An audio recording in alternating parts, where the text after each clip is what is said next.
He's been here on a couple of occasions. I'll just tell you a little bit about him. He is on the faculty of the Clausen Center for World Business at the Carthage College in Racine. Prior to coming to Carthage, he served as the president of the Chicago World Trade Center Association and the vice president of the Chicago Council on Foreign Relations and a faculty member and administrator at UCLA. So anyhow, I'm really pleased to have Art back to our library, and I'm going to turn things over to him. So welcome. Well, thank you so much. I want to thank Roz Topolsky and her colleague Kim and the rest of the good people who work here, and also the good people who are in the audience, in person and at home. I was very glad to hear just before we started this meeting that Great Decisions is a major program here. It not only sounds like an inspiring sermon, at least to me. Roz mentioned I spent some time at the Chicago Council on Foreign Relations, now the very substantial Chicago Council on Global Affairs, the successor organization. John Riley, the long-term president of the Council on Foreign Relations, served for 3 decades, and I had a great experience overall and a very educational experience working with John and very fine, mostly younger people on our staff and building the institution. We never had a deficit, and we were able to keep growing in real terms. And that was not easy, as people in this audience will remember, during the stagflation of the 70s and first part of the 1980s. Great Decisions became an important program for us. World Affairs councils, as well as libraries, churches, and synagogues around the country, are longtime, well-established hosts of Great Decisions discussion groups.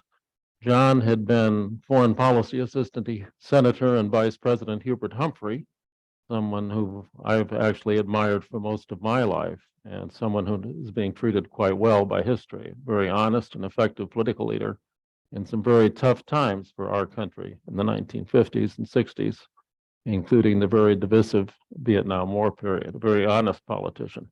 John brought a number of strengths to the council, including a wide range of Washington contacts, which is one reason they quite wisely hired him. Among the people he knew was Carter Burgess, what we refer to, or at least you used to refer to, as an old-fashioned Southern gentleman from Virginia who could really carry it off. He was a very successful public servant at a very young age as an Army officer. He was a chief aide to George Marshall, the very distinguished general and Secretary of Defense and Secretary of State, and all-around leader who really helped us survive and win in World War II and also operate effectively initially during the Cold War period. Carter had been president of TWA and performed well in that role and other corporate roles. He worked in the Nixon White House, and as he liked to put it, fell afoul of Misters Haldeman and Ehrlichman, who did not consider him loyal enough and forced him out. Reflecting a commitment to public service, he became president of the Foreign Policy Association, which sponsors Great Decisions around the country, as you may well know, and was able to get a very substantial grant from the National Endowment for the Humanities, an unusual reach for a nonprofit organization. He came to visit his friend John in Chicago, and I was introduced to him. I have a very clear memory of that. The NEH grant included a sub-grant, I think, of about $50,000 for an organization somewhere in the country that would promote great decisions in their own and at least 2 other contiguous states. And given my role as the number 2, I tended to get jobs that others, including our president, weren't so much interested in doing. I became a sort of traveling salesman or traveling preacher, or certainly traveling advocate, going around Illinois, Wisconsin, and Minnesota, as I recall, promoting Great Decisions. It was a fantastic education and really got me introduced to rural America and small town America, the vibrant dimensions outside of the dominant metro areas in our country today. One of my clearest memories of that experience is visiting the Everett Dirksen Library in Pekin, Illinois, an old river town that still exists, pretty small. Everett Dirksen was another great American leader, contemporary of Humphreys. And there's not a lot going on in Pekin, Illinois, at least during that time. So the League of Women Voters had a special luncheon in my honor. And one of my prized mementos of my life and career, which I still have in my study at home, is a 33 and a third long playing record of Everett Dirksen reading from the Bible. As many of you will remember, probably he had a very, probably directly, had a very distinctive, wonderful baritone voice. I only learned fairly recently that Senator Dirksen every morning faithfully would gargle with Pond's hand cream, and then he would swallow it. He was convinced that these resonant tones were a direct function of this morning practice, this constitutional of his. In any case, Great Decisions is a splendid way to educate everyone. I assign it to students in class. The 8 chapters of their annual Great Decisions issue books, as many of you know, provide a very balanced, very objective, very well written, and well edited discussion of issues in the world: economic, human trafficking, immigration, a very challenging issue, topic, complicated subject on our agenda today here, especially in the United States, because so many millions of people around the world want to come here. So I want to thank you in particular for not only hosting me, but being faithful supporters of the Great Decisions program. I'm not on their payroll. I can say quite honestly and frankly that if you're not familiar with the book, you really should get a copy at the library. It doesn't cost that much. It's well worth studying. And it very well brings home the fact that we are directly involved, unavoidably, in the world today. It's not possible to avoid that in the way that we could for most of our history, most of the time, from George Washington's era and the other founders of our great republic until World War II. That changed the world in so many dramatic ways. And it meant that we could no longer stay out the way we had before. I came to Carthage in 1998 after 2 decades at the council, and then 2 exciting and successful years, again, thanks to good people on the staff at the World Trade Center organization in Chicago.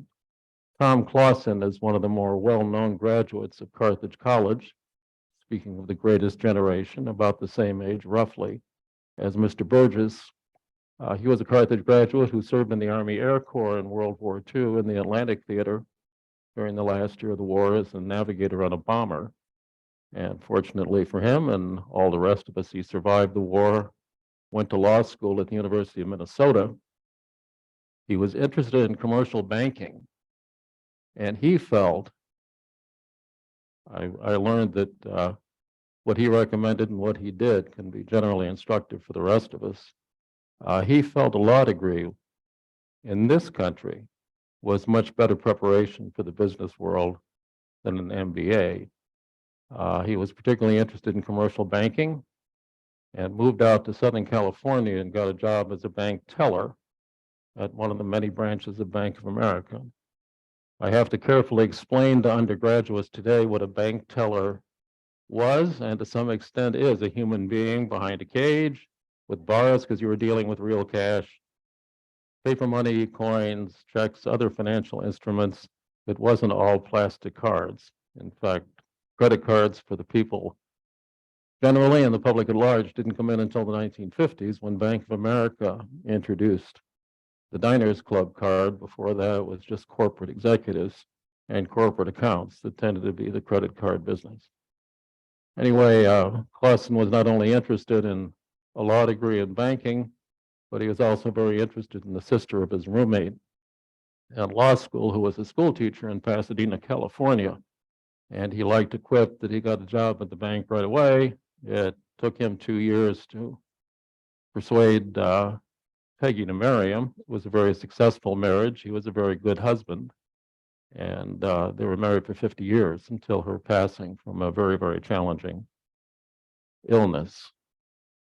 He emerged about 2 decades later after struggling obviously successfully as a bank teller and sitting up at night with a mechanical adding machine, trying to make sure that the checks and cash all added up with what was in the paper ledger, he emerged as chairman and CEO of Bank of America and pursued international business for the bank in ways that were crucial to him emerging as CEO 2 decades later. From the late 60s, really till the end of the 1980s, he was involved with Bank of America. He led the bank through the stagflation of the 1970s, came back during the savings and loan crisis of the late 1980s, something that the media seems to have forgotten, but people here and at home will remember as a very, very serious financial crisis. Obviously, he was politically astute as well as a very good manager and executive. You don't usually get a second round heading any corporation, no matter how successful or unsuccessful you've been. In between, he had one term as president of the World Bank, the giant economic institution of the United Nations, along with the World Trade Organization and the International Monetary Fund, something that's crucial to globalization and understanding our international involvement today. I'm not here to provide a commercial for Mr. Clausen or Carthage College or even the Foreign Policy Association. But these human connections and human experiences help to underscore just how inevitable it is for all of us to be involved in the wider world. I tell our students that whether you work for an international company, nonprofit, governmental, intergovernmental organization, or work in a small store, say, behind the counter in Kenosha, where Carthage is located, or Racine right next door, you're going to have to inevitably deal with customers, co-workers, subordinates, bosses who are from another country and whose heritage is very different from ours. Clausen, I found, unlike Bob McNamara, his predecessor at the World Bank, wasn't that easy to find information about Tom Clausen. He wasn't listed in Who's Who back then at the turn of the century. And I finally concluded he liked it that way. But one thing I discovered, a man of mystery, one thing I discovered was that he conducted one of the first euro-dollar deals in Europe back in the 1950s and early 1960s. Bank of America has also been active in Japan since 1945. There was a lot of US dollars on deposit in Europe after World War II, thanks primarily but not exclusively to the Marshall Plan. And given our economic dominance in those days and the fact that we were by far the most powerful economy in the Western world, or for that matter, the communist world, US business was international, whatever public sentiment might be in this country. He was able to use those basically inert US dollars with European banking partners to really develop and profit stockholders of Bank of America in a very effective way. These human elements, these very practical stories, I think help bring home just how international the world is today. But I'm not here just to provide anecdotes. I like to talk about Tom Clausen. I admire him a lot, and he was a very honest man. After experience in Chicago with the corporate world, I have some basis for comparison. And he and his wife, I must say, lived pretty modestly for such wealthy people. And he was a great philanthropist, a very fine human example. But he also personified the topic and subject, very complicated, of globalization, which involves economics, but also politics and the human dimension. A fundamental barrier to greater international involvement by the United States of America, for those who are promoting that, is the fact that the American public, until December 7th, 1941, was powerfully committed to isolationism. The Gallup poll, which is still around, they've had to change a lot, and they've had some rocky times, especially in recent presidential elections. They don't do elections as much as they used to, but they're a very effective international corporation. They've also been around for a long time, and they have trend data that goes back to the 1920s that is reliable. The Gallup poll, however disorderly and chaotic our society might be, and whether or not the former president is going to be arrested or not, and whatever is going on in terms of conflict with China or on Wall Street or on the banking system, our political attitudes are remarkably stable over time. And from the time the Gallup poll started polling until shortly after the attack on Pearl Harbor, they found that 90%, 95% of the American people believe that we should stay out of world affairs. An overwhelming majority. President Franklin Roosevelt, who could be described accurately as not always straightforward, even by the standards of politicians, and he could be quite devious, as well as undeniably a successful politician, was confronted with the problem at the end of the 1930s. He decided, apparently, as soon as Adolf Hitler became Chancellor of Germany, when the Nazis were elected initially in 1933. Hitler took office as Chancellor about the same time that Roosevelt was inaugurated as president. Roosevelt, with the foresight of a great politician, saw that this movement was going to be a problem, and not just for Germany and not just for Europe. At the same time, so from early on, he was committed to supporting Britain insofar and other allies insofar as he could while surviving politically. And that meant lots of end runs around Congress. That meant not always stating publicly what he was doing privately. From May 1940 until June 1941, the British found themselves fighting alone against the German war machine, which took over Europe with this enormous, stunning blitzkrieg by the Wehrmacht German army, which in a matter of days defeated and subdued France in May of 1940. The Germans did not invade the Soviet Union until June of 41, so the British were quite literally fighting alone. We provided crucial arms, ammunition, clothing, food supplies especially, to permit them to continue this extraordinary and heroic struggle. What we did not do was forget our own economic self-interest. We gave the British 50 overage destroyers, something that could be publicly announced, and something that did not involve any kind of extensive political debate with Congress during that desperate year. But we also insisted that the British Empire and Commonwealth be open to the US dollar. At the time, the British Empire and Commonwealth involved something like between 20 and 25% of the total surface of the earth and a comparable percentage of the world's population. From the beginning, we were insistent, as we have been throughout our history, in my view, that our economic self-interest be not only protected, but enhanced. Uncle Sam is a very good businessman, and one of the most inaccurate, to put it politely, campaign statements of a lot of American politicians, past and present, including former President Trump, is that somehow the outside world is taking advantage of us. Somehow we're victims because we're so generous, we're so innocent, we're so easily taken advantage of. Baloney. The US was the one allied nation that ended World War II, the one nation among the combatants on either side that ended World War II with our economic power enormously enhanced. Everyone else, allied or Axis power, had been effectively devastated by this gigantic and costly war. So obviously, a crucial figure was Roosevelt, and I would add Truman, and President Eisenhower, who Ike the Great Magician, who accomplished significant things without ever appearing publicly to be struggling or even moving at all sometimes. He transformed the Republican Party from a committed isolationist party up until the 1950s to one that was strongly committed to internationalism.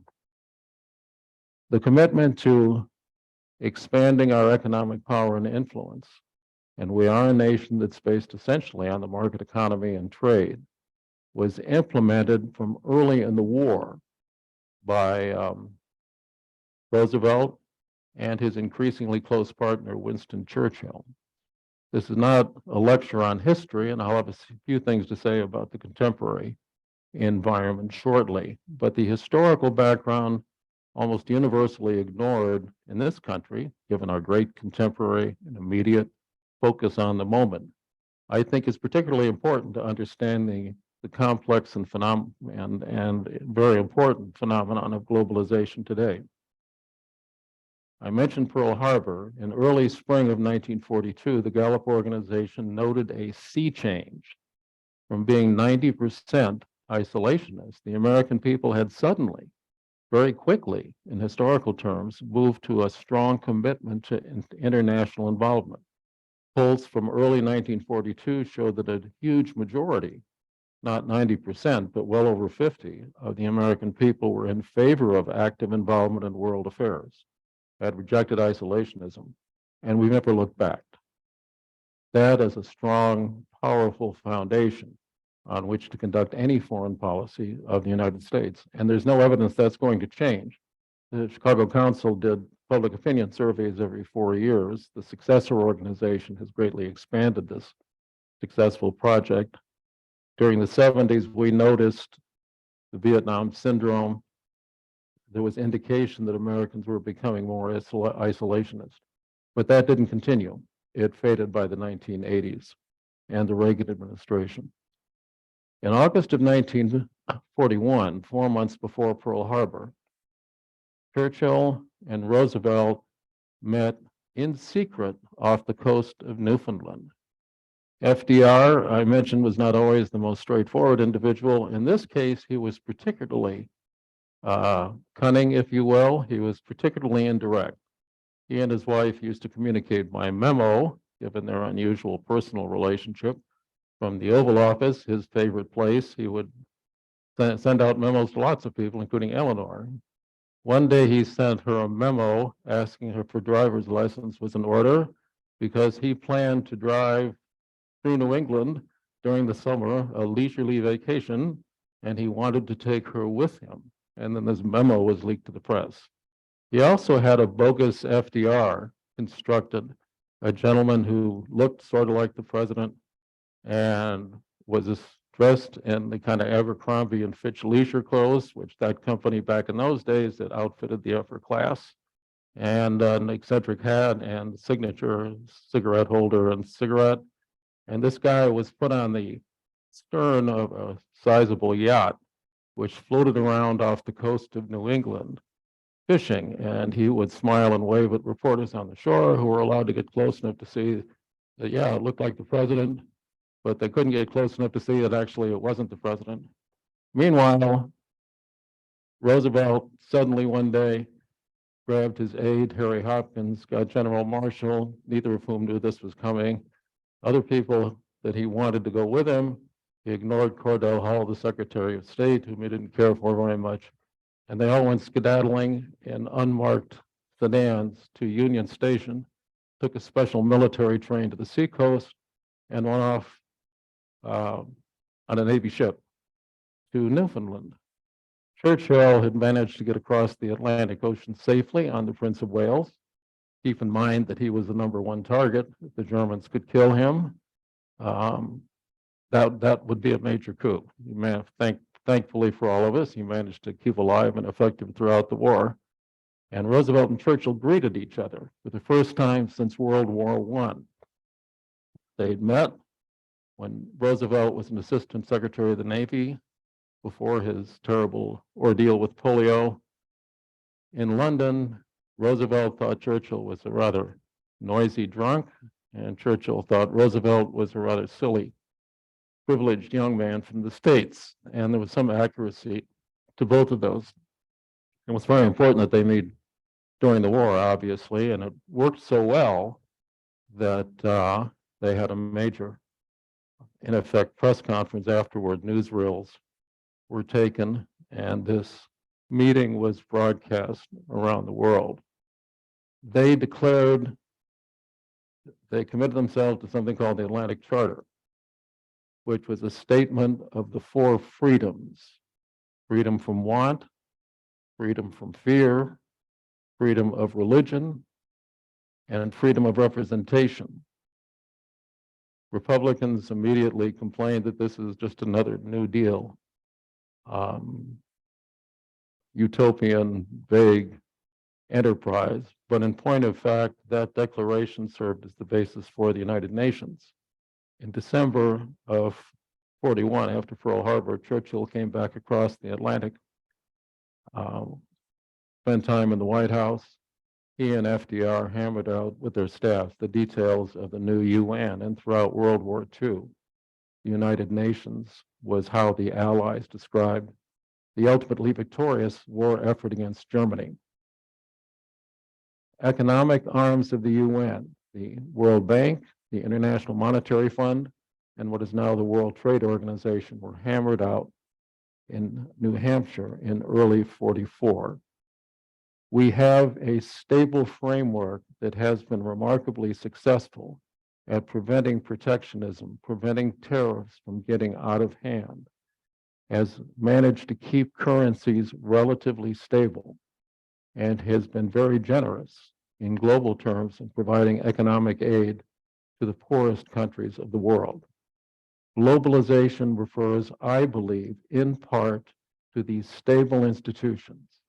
The consensus, not just among economists, but among well-informed and sensible people generally, is that the terrible economic hardships following World War I, including but not limited to Germany or the United States, the entire world was afflicted in one way or another. Competitive devaluations of currencies and tremendous trade barriers, including Smoot-Hawley during the Harding and Coolidge administrations, greatly exacerbated these tremendous economic problems. Free trade is a way of maintaining political stability overall while increasing prosperity for the public at large. It's very difficult. There are some fringe economists and others who promote protectionism, but it's very difficult to find serious economists or business people who are at all knowledgeable of how the wider economy works, who are in favor of protectionism today. It has been rhetorically very popular, not just on the part of Donald Trump, but others. Protectionist trends have been growing in recent years and are measurable. The steel industry this last year had its greatest profits ever. They trumpet this. What the corporations don't trumpet is that enormous protectionist barriers put in place early in the 21st century by the second Bush administration was crucial to the survival of the steel industry. Excuse me. Trump himself in 2016 trumpeted not only building, thank you, the famous wall along the border with Mexico, but also very specifically rejected things like the North American Free Trade Agreement. In practice, however, my own view is that one of the unanticipated benefits of the Trump administration was that he gave voice to sentiments that many, many Americans feel very strongly. But he didn't do that much in terms of any real policy changes. He denounced NAFTA. Part of building the wall was complaining about this terrible, allegedly unfair trade agreement with Mexico and Canada. It's actually been very beneficial to everyone, including workers on both sides of our borders. In office, he didn't destroy NAFTA. He didn't even limit it. What he did was, with very able associates, renegotiate and update the NAFTA treaty. Basic economics, I'm blessed to be able to learn something about economics finally in my life by being responsible for the political economy program at Carthage. Basic economics, universally accepted, is that a division of labor, those who have the most skills being able to focus on what they do best, is the best way for everyone, including workers, to benefit. Adam Smith had that basic insight early in the Industrial Revolution. His book, The Wealth of Nations, came out in 1776, not coincidentally the same year that the American political revolution began. David Hume, another very smart guy from Scotland, carried this further with the idea of comparative advantages. England and Scotland are very good at the wool business, growing sheep and shearing them, and efficiently making very useful products from them. Iberia, Spain, Portugal, France, they're much more effective and efficient at making wine. Freer trade, reducing barriers, makes sure that everyone, including workers, profits. Industrialization, however, inevitably involves a lot of disruption, human misery, especially in early stages of capitalism, a rural environment transformed into an urban and very noisy and to some extent dangerous environment compared to what it was before. Understandably creates alienation and political hostility. One of the great strengths of democratic governments is that it's easier for them to be flexible, to be realistic, and to adjust to these circumstances. I believe that globalization, especially starting in the 1980s, is a major reason why, to a remarkable degree, the governments of the world today are more or less, to a significant degree, governed by regimes that were popularly elected. As recently as the 1980s, it was impossible to find a stable, long-term democratic regime in Latin America that would truly involve party competition and broad suffrage, except Costa Rica and one or two others, which is a very small country and a special case. Today, Cuba is really the only remaining old-fashioned dictatorship in the Americas. Even Venezuela, run by a pretty corrupt autocracy, even the Venezuelan autocrats do have to have elections. There is opposition that gets votes. They face the people in referenda from time to time. That is a tremendous positive result of the tremendous increase in global trade since the end of World War II. Workers are disrupted and dislocated. There's no doubt about that. One particularly encouraging trend about the current period is we have literally full employment in the United States. Despite the pandemic, despite the economic, very serious financial crisis early in the century, 2007 to 2009, despite the unpredictability of capitalism, today we have literally full employment. You're not necessarily going to get the job that you want or one that's pleasant or particularly secure, but if you are able to work to an unprecedented degree, you can.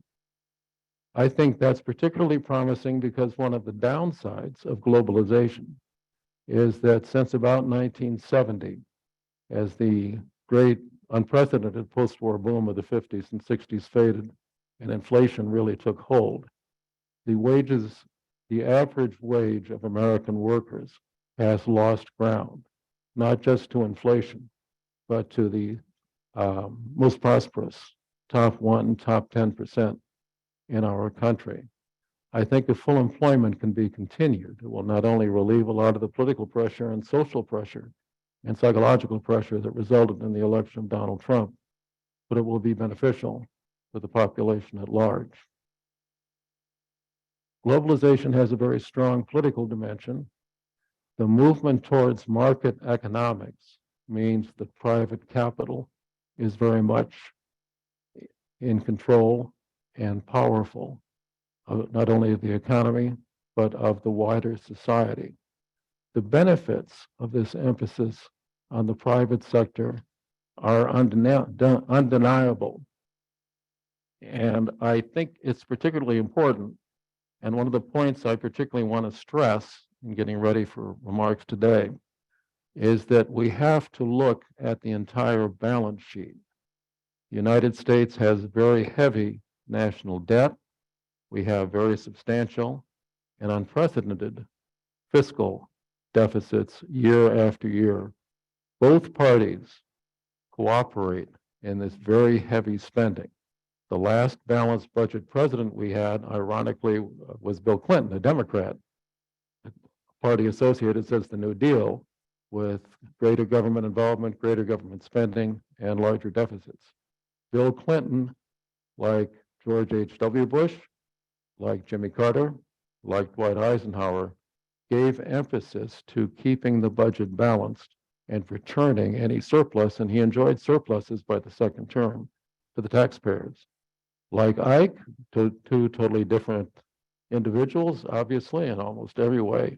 Unlike hapless George Bush the first and Carter, Clinton was able to combine fiscal discipline with actually getting reelected to a second term. Since the turn of the century, both parties have collaborated in keeping the faucets of spending open. And that's the dominant theme in much of the media. For that reason, especially, the government is not a business, but like a business, take a look at both sides of the balance sheet. The production of the U.S. economy is historically and currently unprecedented. I've been emphasizing history and the pivotal World War II period. The U.S. GDP, the gross domestic product, everything that's produced in the U.S. as measured by the Commerce Department, since 1940, every 2 decades, our GDP has doubled in nominal terms. I realize inflation is a big factor, but even in the stagflation of the 70s, the 2-decade period, we were slightly ahead where we'd been before. It's a phenomenal record. Likewise, the total assets of the United States are absolutely gigantic. First, consider what's called net private wealth, a tally of the balance sheet value of all households in the country. The Federal Reserve and Credit Suisse in separate studies have concluded that American net private wealth was around $93 to $96 trillion in 2017, compared to Chinese net private wealth, insofar as it can be measured, of an estimated $29 trillion. That's more than a $60 trillion difference in America's favor. And that differential has been growing insofar as it can be measured. This is from a very reliable source, Great Decisions from several years ago. The United States has run consistent trade and payments balances deficits since the end of the 1950s. Conventional economic theory is that your standard, if this debt load is growing, this external payments load and commitment is growing, your standard of living will gradually decline. The saving grace of the American economy and the American people is that we are an unprecedented, a magnet, an unprecedented attractive location for foreign investment. And also in the last 6 to 7 decades, the vast and continuing increase in foreign investment in the United States has permitted us to fund being in the red in terms of international payments. These are important facts, relatively specific information, and it's something almost completely ignored, understandably, in the current media and political climate, especially during election years. I hope this has been helpful. I don't want to talk too long. I look forward very much to your question period. I've got a few other comments I might make during the question period, but I think you've listened to me long enough. Thank you very much for showing up on a nice day. And again, I want to thank Roz and Kim in this very fine library. If you haven't been to this library facility, it's just great here in Vernon. I don't know, I may stay and let you take care of me. Sir.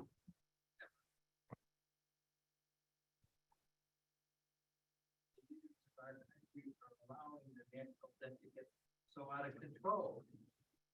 I just look at my own financial situation and the way I run my household. I very quickly come to the realization that I can't run at a deficit, but yet they continue to do it. And if any comments or insights as to what's going on there, I should be interested in hearing. It's a very basic question. Why do the leaders of our country let deficits and debt increase? And you couldn't do that in your household budget. I don't, it's a great parallel. Ronald Reagan would often make these very sensible, common sense comparisons. That's why I stressed the asset side of not just the U.S. government, which has vast assets, but also the U.S. economy. It means that there's a cash flow that's sufficient to fund these deficits, and it's a little different in terms of scale from a direct comparison with households. I hope that's accurate. I do think I'm confident that's what's actually going on. The last time we paid off the national debt was during the administration of Andrew Jackson. I admire him a lot as a man and as a commander. I'm sure glad I didn't have to deal with him directly. More than a century separates us. But he hated bankers, he hated finance, he hated a lot of things and people, but he is the last one who actually paid off the national debt. Businesses refer to investment, and I think that's one helpful way of looking at it, a very large scale investment. The business will borrow money in order to increase assets and profits. Well, I think you just made a key point here talking about assets and using your own assets to fund your growth. One of our greatest assets is our tremendous oil reserves. Now, I'm totally supportive of the green effort, and I understand that. But until our government comes up with an effective energy policy so we can get off of carbon-based fuels, we're going to be in a situation. So much money from the United States for the last, 30, 40 years has been going off to the Middle East in terms of buying all their oil. Why don't we use our own? Well, actually, we are. Your question deals with oil and green energy and the fact that we've been having a deficit and money's going to the Middle East in terms of oil. Is that accurate? That's what you're asking? Well, actually, there the news is good. We have been in deficit with the Middle East primarily, but all of OPEC since the 1960s. We were a big net oil producer up until about 1960. In the last 30 to 40 years, and then there were big deficits and debts, and we were, the OPEC for a time had a stranglehold on world oil supply, and in 1973, it was a big factor in stagflation. 1973, they jacked up prices by like 300%, and then they did it again in 1979. They tried to do it in 1960, and that failed. They have tried to do it since 79, but they can't do it because we are now back again to being a net oil exporter.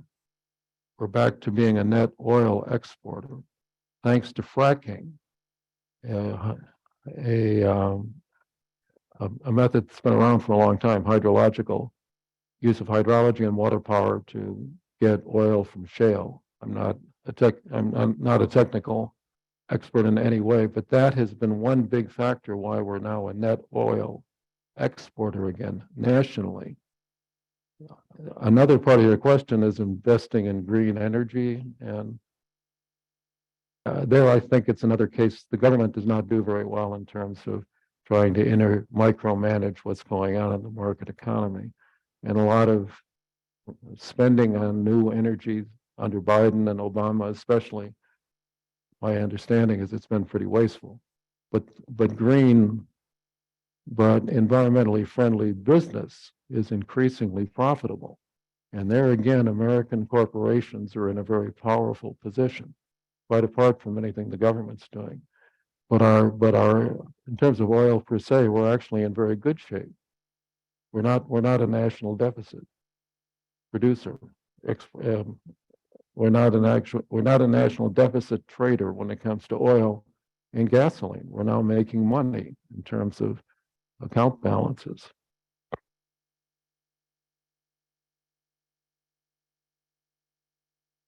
The recent increases in the price of oil, I was under the impression that was because we stopped using U.S.-based oil. I don't think we're now under this current regime. I don't think we are a net supplier of oil. I think we're bringing in more than we're exporting. It may have changed. You may be quite right. You may be right about what's gone on in the last few years. That directly Yes, indeed. it's a global energy market, and the popular explanation is that supply chains were very much disrupted by the pandemic. I don't think the phenomenon of globalization is responsible for the fact that prices are going up. And if we were protectionist, I think prices would be even higher, not just in the area of oil, but others as well. I have a good book to recommend, which I have no involvement in writing, Globophobia, Confronting Fears About Open Trade, from the Brookings Institution and some collaborators in 1998, Globophobia. It has a lot of specific data that's not really that out of date about the long-term impacts of economic modernization. Roz's hand was up. Oh, yeah, we just have a question from somebody that's watching on Zoom. And his question is, would love to hear thoughts on whether the global order, which was in quotes, that we've lived through since World War II is now being fractionalized into regionalism. Could you say that again? He'd like to know your thoughts on whether the global order that we've lived through since World War II is now being fractionalized into regionalism. Is the global order being fractionalized into regionalism? Yes. Yeah, to some extent. Regional trading blocs have become more important over the last several decades, meaning the total volume of trade in Asia or within the Americas or within the European Union has been expanding faster than more general international trade. I don't think that's necessarily negative. It's not traditional protectionism. And one of the great good news stories, I write a weekly column, rain or shine, for the last quarter century, because part of my initial job at the college was to make Carthage a little more visible in the world. That was very much on Tom Clausen's mind when he and his wife endowed this chair. And he really liked the idea of a news column. So mainly out of loyalty to him these days also, it's extremely important to have more and more mental discipline as we age. I think the male of the species, myself, can decline pretty fast if you're not careful, guys. Anyway, so I'm glad I can still do it. And this week's column is about the rapprochement, the big meeting between the prime ministers of Japan and Korea. They got together in a Tokyo restaurant about a week ago and worked out a tremendous, they and their staffs cut through an awful lot of barriers, including highly emotional issues. Japan's occupation of Korea from 1895 to 1945 was particularly brutal. Many Korean young women and girls were forced into prostitution by the Japanese army. It's an explosive issue, and we can talk more about the details if you wish. Korea is a country I actually know a fair amount about, but they've worked out settlements. Korean Foundation is now going to pay any lingering or new claims from women who went through this terrible exploitation. And the population generally was really treated quite brutally. There's a close alliance growing. There are all kinds of trade and to some extent military initiatives in Asia, all as a result of the aggression and expansionism of China, which is what makes headlines, but a lot of positive cooperation, reminiscent of what went on in Europe to create the European Union and the NATO alliance, are going on in Asia. In that sense, regionalism isn't bad. It seems very good to me. Good question. That's all the questions are good questions. So, okay.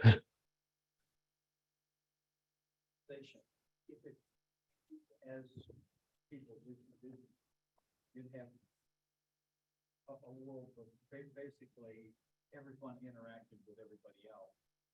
But wouldn't that migrate towards the equivalent of monopolies? Because one area or country is very good at producing something. And I'll use the chip world of Taiwan as an example. Is that a potential ending for this? And if so, is that good or bad? as specialization grows in the world, you think opportunities for monopolies, maybe national monopolies, will grow? I think that's a really good question. I don't know the answer, and I don't think anyone knows the answer. But the global economy is it, it's it's not like any that's easily imagined by you or me or anyone.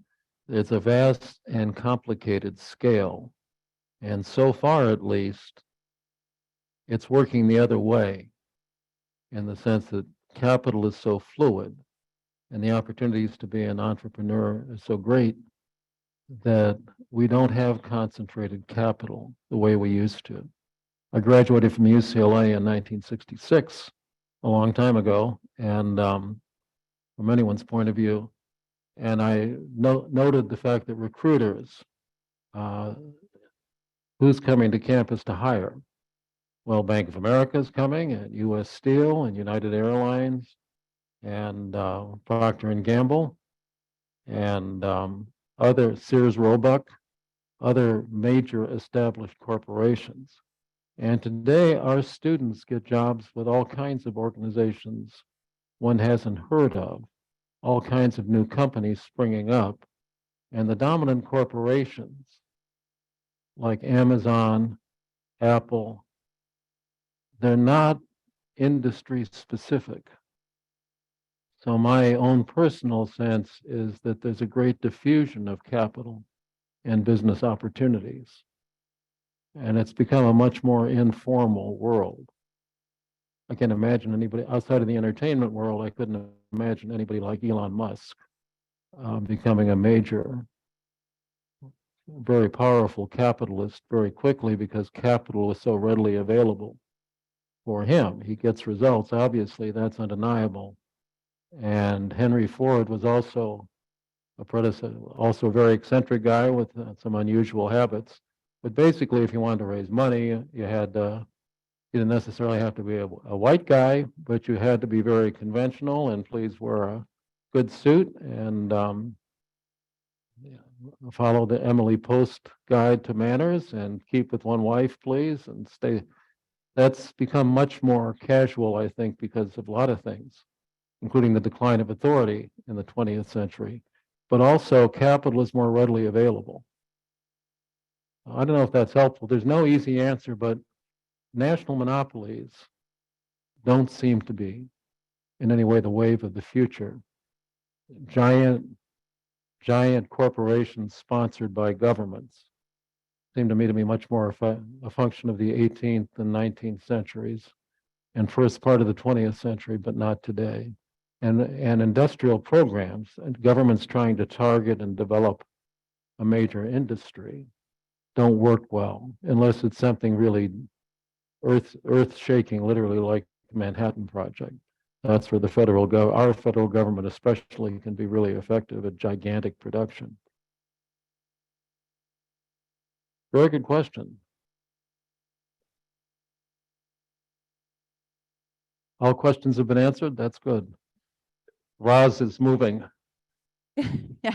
Okay. Well, I think that we, got some good questions answered. Art, is there anything else you want to say before wrapping up? Otherwise, I will just thank you for joining us today. One final point. Eisenhower, I think, from my biased point of view, Eisenhower and Truman compete as the two really great post-war presidents. I guess I give a slight edge to Ike, but no president had to make really tough decisions in a shorter period of time than President Truman and his associates Marshall and others. As Eisenhower was leaving, his now famous farewell address emphasized the military-industrial complex. And I was just a kid at the time, but I was always interested in these matters.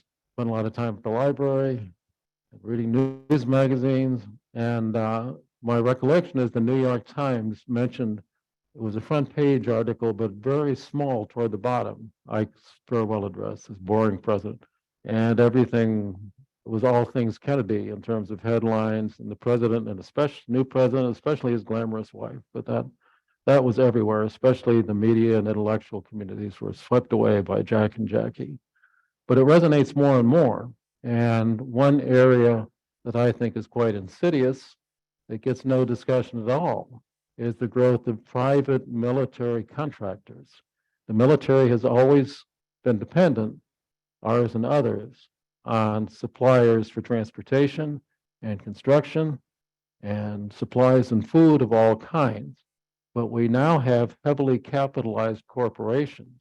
This is really big money that are mostly American, that literally are private armies and air forces, enormously powerful, and not much discussed at all since the 1980s. The first Gulf War, there were more American contractors in the field, including armed men carrying out some limited security missions, than there were uniformed military. There's a very good book called Corporate Warriors that was also published by the Brookings Institution that is the only really serious in-depth study I've read about this. There's always been mercenaries. After Vietnam, a lot of young men, mostly young men who could not develop a stable personal life or stay out of trouble with the law or get out of the jungle or the highlands, and they would go to work for mostly governments in Africa in revolutionary organizations during the terrible, dirty wars of the 70s. And these men would be getting $20,000 or $30,000, which was not a lot of money back then, for risking their lives and getting terribly maimed and killed. It's a different world today with gigantic corporations that are basically U.S. guns for hire, non-commissioned officer or flag officer of senior rank, a top sergeant or a general or admiral, can become a millionaire very quickly working for these companies, and they're basically out of the news. I think that's not a direct result of globalization, but it is a direct result of the downside or the ugly side of the market economy and the plentiful nature of capital today. Military Professional Resources, Inc., MPRI, which is now not gone. I think they've been chopped up and absorbed by other companies. For a while, not too many years ago, they were working for countries in Africa that are on the State Department's list of terrorist states. I wish we had a presidential candidate who had the independence to actually talk about these things. It's not globalization per se, but it's a really ugly side of the current system. No other questions? Okay. Great. Art, thank you so much. And thanks for everyone for joining us today. Have a good afternoon. Bye-bye. Well, I will. This is very enjoyable for me. I really appreciate it. I deal with 18 to 20-year-olds. They get to comment on me, but they're easily intimidated. And it's a real tonic. It's very helpful to be around a tough crowd and sophisticated crowd like this one. So thank you guys, keeping me young.